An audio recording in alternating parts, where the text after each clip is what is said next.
Don't change that dial. It's time for your go-to source for all things entertainment and caffeinated. Now give it up and welcome to the stage, Eva and DJ! I'm DJ Blockfile. And I'm And this is the Inks and Lattes podcast, where we're spilling the ink and dishing out drinks. So DJ and I are both members of the Creative Coffee Cafe Discord network, an amazing place where creatives can hang out, bounce ideas, just chill and get support from their fellow creatives. It's an awesome community, and now we're going to feature something new from one of our talented members. That's right. Today, we're going to tell you about an upcoming release from CCC member Jay Hudson. His new release, Vows I Wrote But Never Got to Say, a collection of poems about marriage and loss, is now available for pre-sale on Amazon and is set to release on October 20th, 2024. Hudson's book, Vows I Wrote But Never Got to Say, is a heartfelt look into the forgotten vows that are left over from an engagement that ended outright rather than in marriage. A compilation of poems about love, loss, longing, and lingering. These vows weave through moments grand and small and leave you reflecting on how your own love has shaped your view of the world. With Hudson's first release, they have found a stride with short, punchy lines that leave you wanting more with each turn of the page. Divided into 3 sections, before, vows, and after, this collection is intimate and introspective. So, Jay Hudson is also the CCC resident mystery man. Very little is known about him, other than that he's a fantastic writer, an avid gamer, and an overall awesome human. We all enjoy trying to puzzle him out, and we're fairly certain that he enjoys it just as much as we do. So, again, And I gotta say, he's got an awesome sense of humor, too. he does. He does. And so again, that is available for pre-order on Amazon, set to release October 20th, 2024, and all links can be found in the description. Also, just a quick reminder of some other great CCC-related things. Aster at Aster's Mystic Bedhead has a shop on Ko-Fi. Check out Aster's Tiny Art and snag your own adorable, one-of-a-kind piece of Aster's tiny art. And Luna Wolf Wyoming Designs has all kinds of amazing tumblers, mugs, and stemless wine tumblers. They offer the pre-made designs, which are amazing, and also accept custom orders as well. Owner and creator Vicky has put out the special Dripping Creativity tumbler that is incredible, and 15% of those sales go back into the Creative Coffee Cafe. And again, all links can be found in the description below. Alright, so now it is time for our topic of the week, and our topic of the week this week is one-hit wonders. Yes. There are so many. I was looking up, there's so many one-hit wonders. I almost feel there are more one-hit wonders out there than there are like multiple hit bands. Yeah, really. I was surprised that I had forgotten about so many of them when I started looking into it. And the reason we're doing One Hit Wonders is because apparently September 25th is National One Hit Wonder Day. Apparently. There's a holiday for everything. But there really is, right? yeah, so I mean, I can't imagine what it would be like to be a one-hit wonder. I would like to think that I'm one of those people that if I were a one-hit wonder, I would rather be a one-hit wonder than a no-hit. Not a no-hit wonder, That's but you know what I exactly mean. exactly what I was gonna say. I'm just like, I would rather be a one-hit wonder than a no-hit wonder, especially if you've got a big enough hit that can carry you on for so long. I Mm-hmm. mean, especially if it's really like one of those like meme ones too, where it ends up going viral in that kind of sense. Mm-hmm. The amount of lasting that you are in the cultural impact you have is just so huge that Yeah, honestly, like in some cases, if you got that kind of one hit wonder, you end up being bigger than people who have multiple hits in some cases. right. It's almost like a special club of people that are almost immortalized in that way. And yeah, I don't know. Maybe it's just because we're not famous. We will never be a one-hit wonder that we feel that Yet, way. I don't know, yet. but I know, I mean, I'll never be a one hit wonder because I'll never be a band like that. But right. I I know one that comes to mind for me personally because I remember I listen to a very wide range of music and I grew up on like classic rock and 80s hair bands and stuff like that. So that is always something that is kind of near and dear to my heart. One of them Yeah. that comes to mind for me is a big one hit wonder. And I know for a fact that the singer of this band hated it. And I mean, it could, I guess, be argued if they're one hit wonder, but they are. In my opinion, they are. And that is the band Warrant from the 80s. They had the hit song Oh, cherry Cherry pie, right? Pie. Yes. Yeah, And yeah, the yeah. lead singer, Janie Lane, has passed, God rest his soul. But um, there is interview footage with him where he talks about how they had an entire album written. And then they were like, there's not that one song. We need that one catchy song. And he sat down and he wrote Cherry Pie. And he's like, the next thing I know, I'm the cherry pie guy. And he was like, I was doing cherry pie eating contests. Like, all the things were just cherry pie. And that became kind of their legacy, his legacy. And he was not a fan of it. He hates that. He hated that song. Until the day he died, he hated that song, which is crazy. And I the, wonder how the many one hit wonders feel that way, you know? the one thing I was thinking too with being a one hit wonder, especially if you've got a wide, if you're around for a long time and you've got like a large selection of songs, or maybe if more if you're not, it would be annoying to have to play that song Mm, over and over and over right. because you know that anyone that's going to come to your concert wants to hear that Yes. song. They're waiting for it. So you are going to have to play it Hmm. every time. Because if you don't, people are going to like, well, why did I even come to this concert? Yeah, it'd be like going to see Vanilla Ice and him not doing Ice Ice Baby. And you'd be like, "What? What?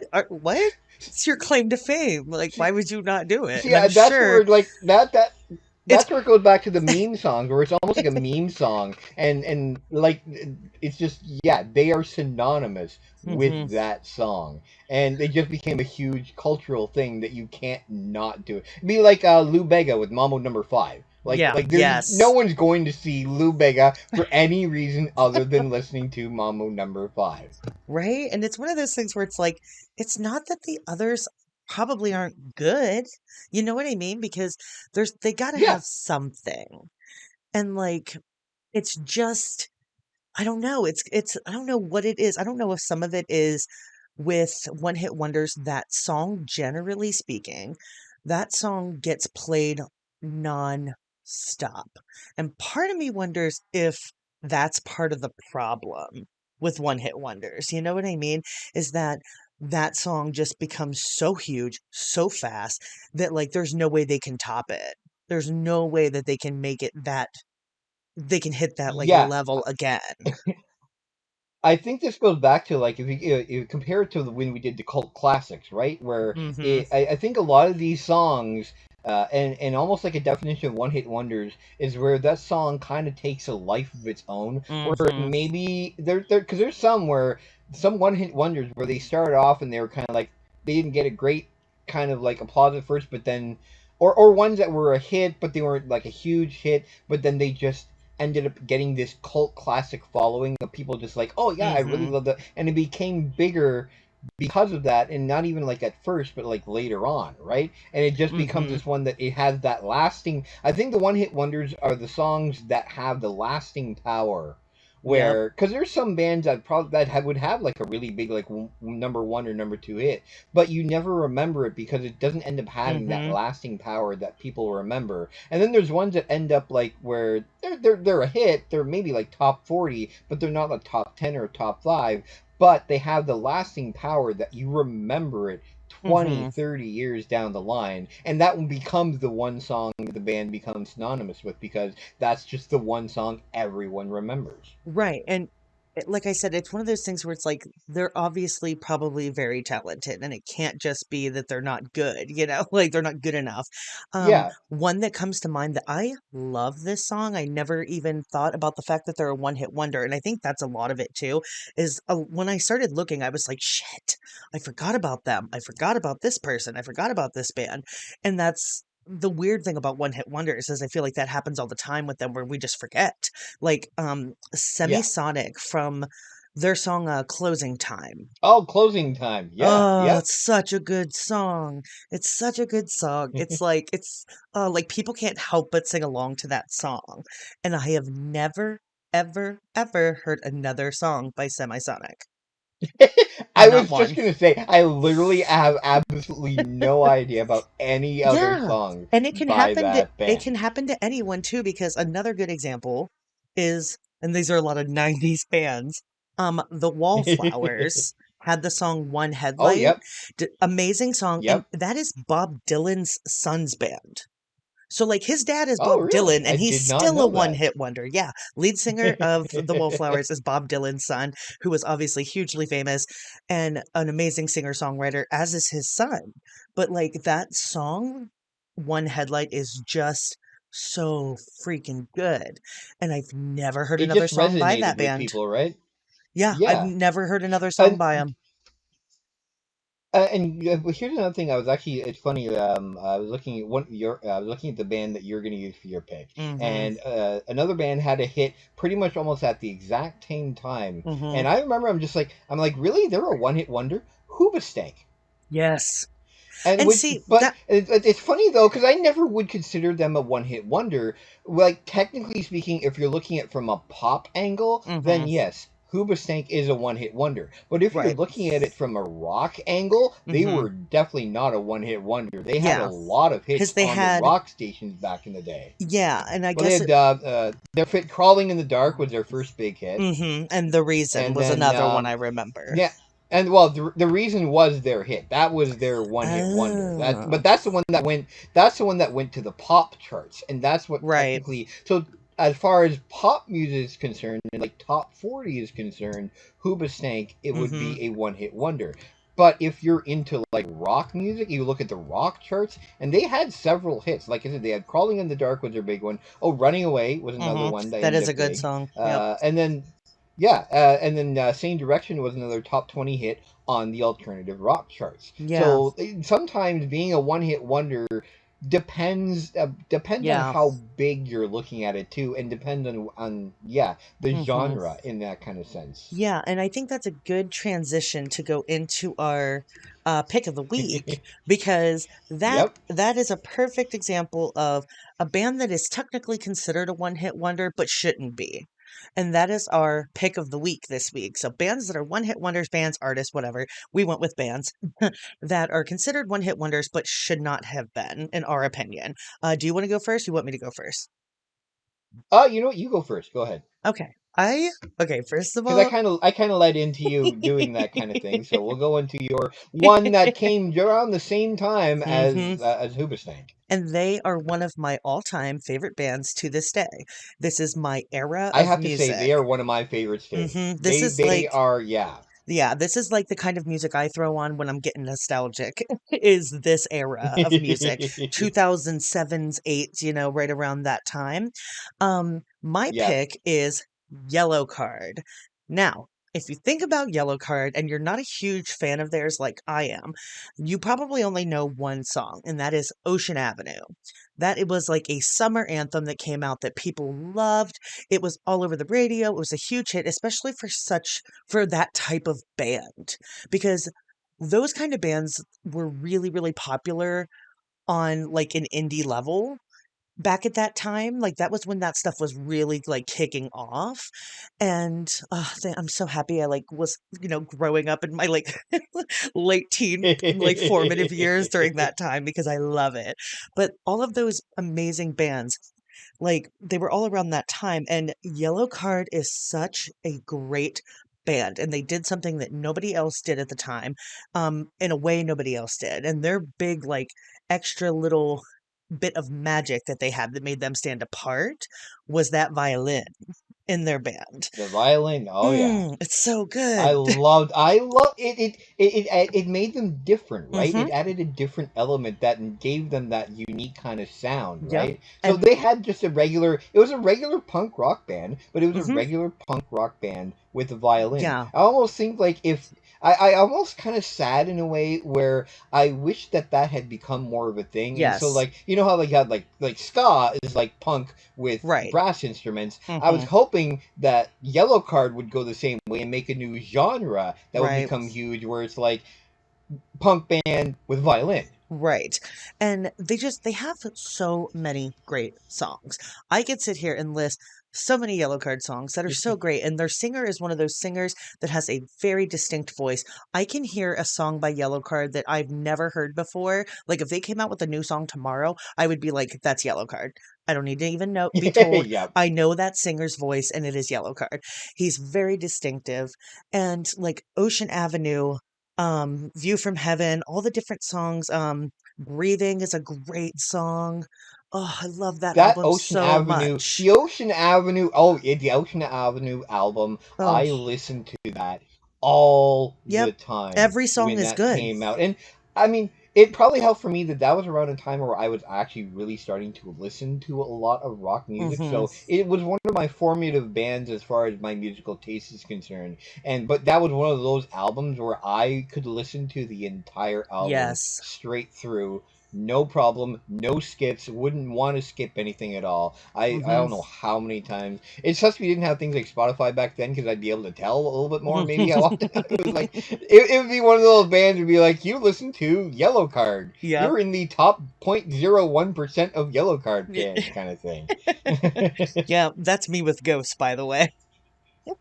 That's me with Ghost. Yeah. Every time Ghost does something new, it's like, you're in the top percentage. Here's the new stuff first.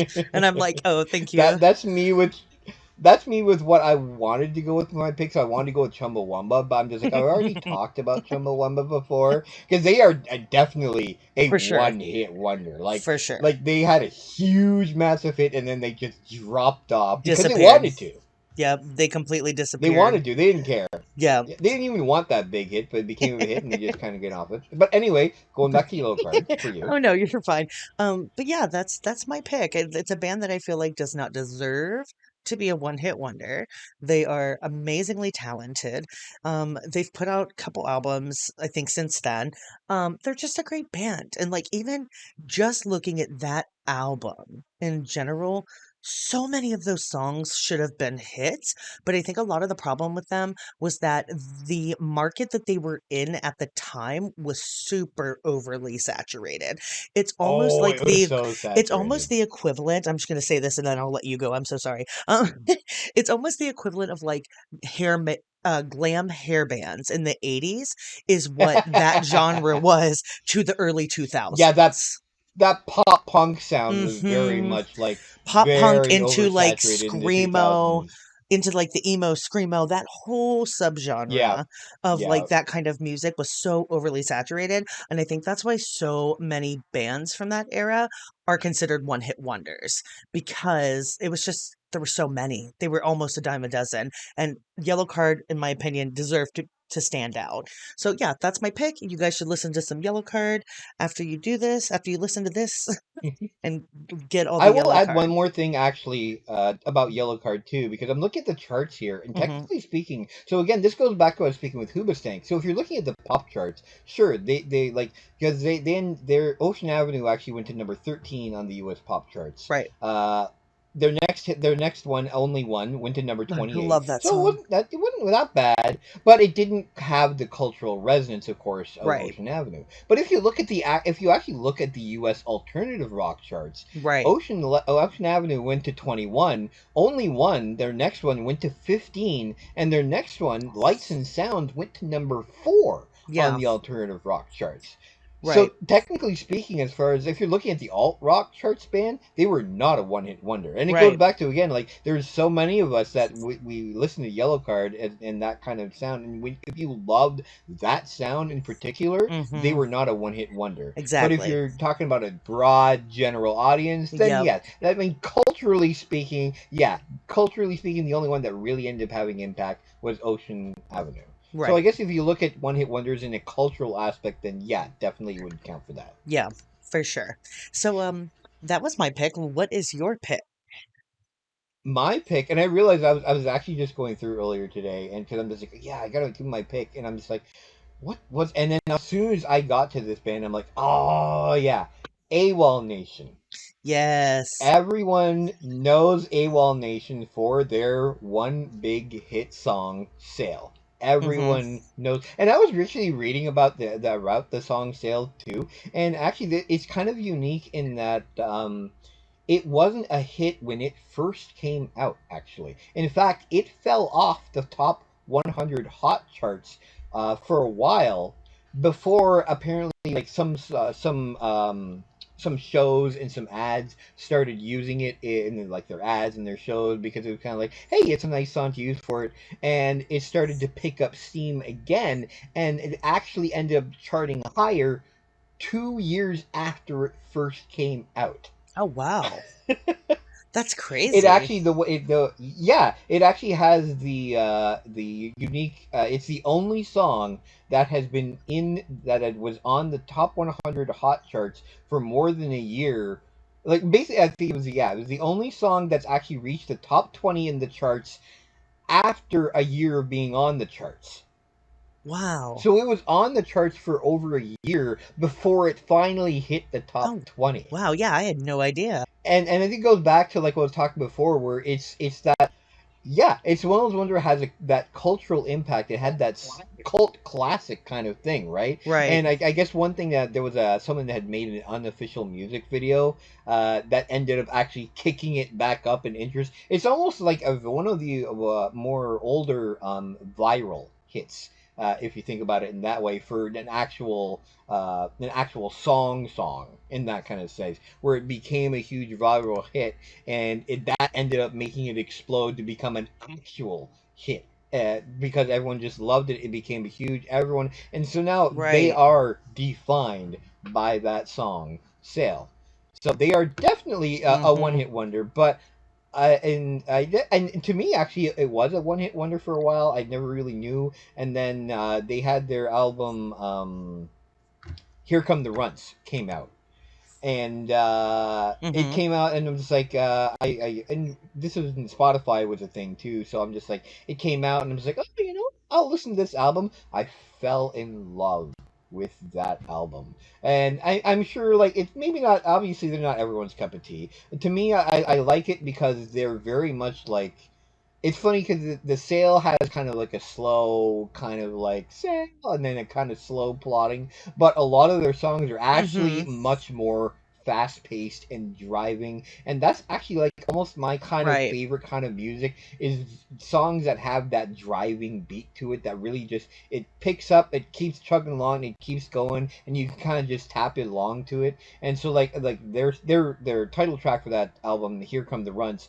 is probably my premier wake me up in the morning song, where if I need to pump myself up for something, I will play "Here Come the Runts," because it's just got, it starts out slow, and then it builds up, and then the beat kicks in, and it does not let up, and it is a fast paced, Yeah. very like the drums, the guitar, it's very just go go go go go until you get to the right near the end when they slow things down again and let you breathe. And yeah, it's been my wake up song. And then lots of other songs where it's just got that passion to it that I really love to it.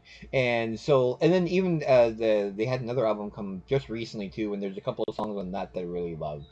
So I feel like it's one of those ones where it's almost, I'm not sure if like it deserved to be didn't deserve to be a one hit wonder. It's almost, they didn't deserve to be a one hit wonder to begin with, really, with the way that song, and I was reading an interview they had, and they did not expect that song at all to become the big Yep. hit that it did. And so to them, They never no, do. yeah, and that's, it's kind of just, it is, yeah. What was it? It reminds me of, was it that song? Woo! That where they because I think they called it track two or track three or something like that. They literally didn't even give the song a name because they didn't expect it to go anywhere, and it became this big hit for them. Are you talking about Yes, Blur? Blur. You're talking Yeah, about Blur. Blur. And they did, yeah. Yeah, Blur is also they were maybe going to be my pick because they're a fantastic band and they are also one that Oh, I feel like deserves to not if be a one-hit if wonder. you And ask yeah, they just called it people, like track 2. it's funny because that is very much an American thing. Because if you talk to people in Britain, Blur is basically Oh the yeah, they equivalent. love Blur. Blur is the equivalent of Oasis. Like when Oasis came out, there was a lot of Blur versus Yeah. Oasis debates in Britain. Like they are that big in Britain. They are not even And close that's to being a one hit wonder. But in the States, it's funny. This was yeah. one throwaway song that they didn't even care to give a Yeah. name to ends up being the one big hit Yeah. that goes worldwide. Yep. And it makes, that's a good point too, because I could be wrong about this. It could just be that it's not my biggest band that I love. I like the band, but I feel like you said, like with the difference of Blur in the UK versus Blur here, I kind of feel that way about Oasis. Like the only Oasis song I know is Wonderwall, but I know they're huge there. Yeah, yeah. But are they huge? Are they bigger here than I I realize? I don't well, think they I are, know. right? I mean, I know people love Well, them, because they just announced but a like, would they be considered a reunion. one-hit I mean, wonder? they announced a reunion a couple of weeks ago, right? Yeah, And it ended yeah. up People were making. losing their Yeah, minds. and I think Oasis ended up like you could consider them a one hit wonder with Wonderwall, but I feel they did end up making a bigger cultural impact in the U.S. than they did Right, than Blur did, and I think it's probably almost specifically for sure. because of the Gallagher brothers themselves too, just because Exactly. Yeah, they yeah. were almost as big as the band itself because they were just in the papers all the time. You would hear them in the news Yep. all the time, and For so how much they hated each yeah, and other. so they had that kind of celebrity status that because I mean, could you name Hmm. anyone in the band Blur? No, I have no idea who is in the band Blur. No. I imagine there's probably a lot of Americans who have absolutely no idea who the members of Blur is. Right? But if you ask people But who's in the band you're Oasis, absolutely right. everyone knows. Like, there's if Yeah. you know rock music, you know the Gallagher brothers are the ones that are in Oasis. So I feel it's that cultural impact that made Yeah. Oasis a much bigger deal here than Blur. Yeah, for sure. For sure. They're all such good bands. I just want to state that. And like artists, all of the one-hit wonders are fantastic. I love a one-hit I wonder. mean, to make it to Like that when I started level, looking at you have to be good, right? yes. Like, when I started looking at the list of them, I was shocked how many of them I forgot about and everything. Like Fiona Apple was a big one. Like, oh my God, that song Criminal was so good when it came out. And I was like, no idea what happened to her. Where did she go? Aqua, Barbie Girl, like that was a huge song. And again, they're all songs that were like almost bigger than the band, like culturally, Yeah. and it's crazy. One hit wonders are a weird thing. And that's the thing, like you can Weird tell, thing, like man. the real one hit wonders to me are the ones where you know the name of the song more than you know the name of the band. Yes. Yes, I just saw one just now when I was looking, and it was okay, do you know who sings Breakfast at Tiffany's? Because I Oh, didn't no, I have no idea. until this very moment. The band is Deep Blue Oh, something. I would have never is gotten it that literally Jeopardy actually question in a called? It million actually years. literally called Deep Blue something. Yep, that's the band. 1995 Deep Blue something Texas bred rock band. That's actually a really funny name for a They had band Breakfast at because Tiffany's, which you is say the name of the right. band, they'll be like Deep Blue something. Oh, you just don't remember it? No, that's actually literally what they're called. Right, right. There's so many that are like that. Like Sex and Candy. Didn't remember that band, but I Yeah, love I that think song, and what's it? it's Marcy Marcy's Playground. I Playground.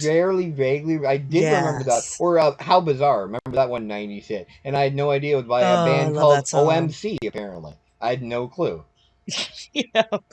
Yeah, I just saw one that I'm a little offended as a one-hit wonder, and that's Jimmy Eat World for the Really? middle. Okay, you That know is what? also another That fantastic would have been band. another one I actually would have thought about picking because again, they're Yep. ones Chalk it up to they hmm were just like Yellowcard. Their first album, I had that on all the fantastic time. album. All and actually like their ones, I still listen yeah. to it.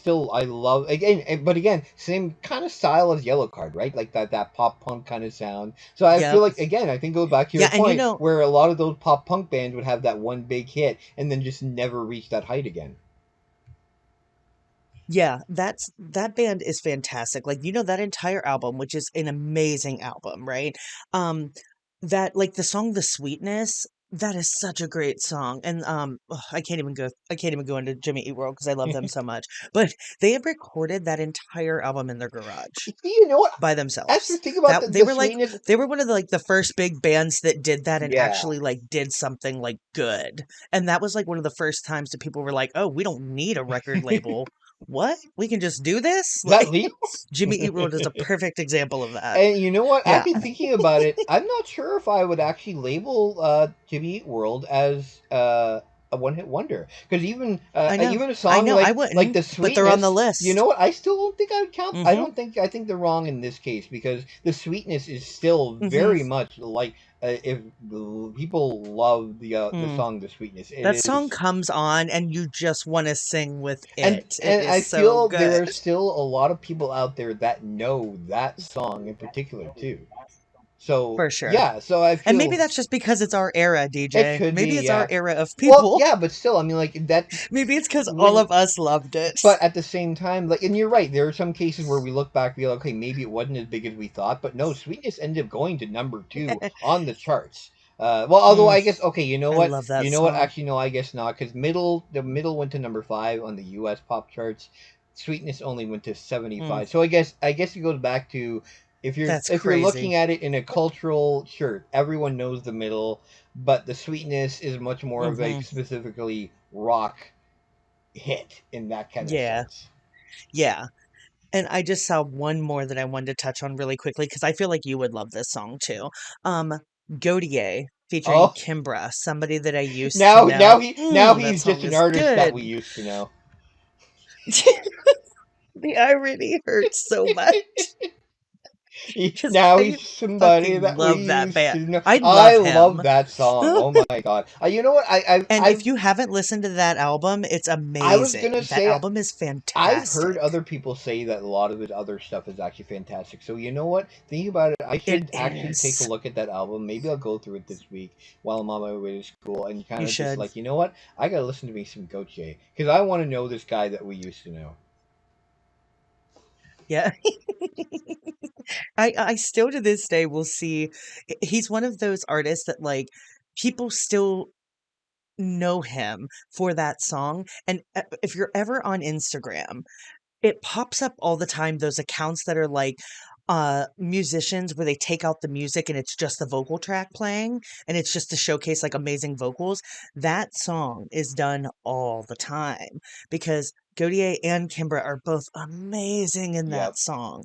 It is such a great It's song. one of those ones And I so yeah, love I see singing it all the along time. to as well. Like, it's just, oh, Yes. It's such a good song. the heartbreak So you can feel in it. yeah, I'm gonna make like a one hit wonders playlist, and I'm gonna try and do that, and then like share it when this episode is released. You know what? Actually, that's a really good We'll do idea. a one Yeah, hit wonders yeah. So playlist. if you want, Yes, we'll release, and maybe we can get Chris to tag that playlist actually when we release this episode. yes, yes. And if anybody has any one hit wonders that you love, feel free to let us know Yeah, click on for the link. funsies. Maybe you can click on the link, and maybe you can have them like add songs to it or something like that too. Yes, I like where your head's at, DJ. I like what you're saying right now. Yes. All right. So I think we're about out of time. So this is going to wrap up this week's episode of Inks and Lattes. Thank you guys for hanging out with us. We are here every Wednesday as part of the Dripping Creativity podcast, hosted by the amazing Chris Corvin. So if you haven't or subscribed already, not quite sure why you haven't, but you should. So please do that. And there's no time like the present, right? And if you want more information about the Creative Coffee Cafe itself and how you get involved, you can go to the website, creativecoffeecafe.com. You get more info there. There's a sign up form for the Discord. You can even just join the Discord itself if you want to. Just look for the Discord on there, join us, have fun. There's a lot of great people Yes. there to meet, like us. Well, we're there all the time. And lastly, if you have any All new the all time. the time, if you have any news or projects that you want to share, send it to submit at creativecoffeecafe.com. And if we can, we'll get it on the next episode. Thanks again for tuning into Inks and Lattes, where we're spilling the ink and dishing out drinks. Have a good week.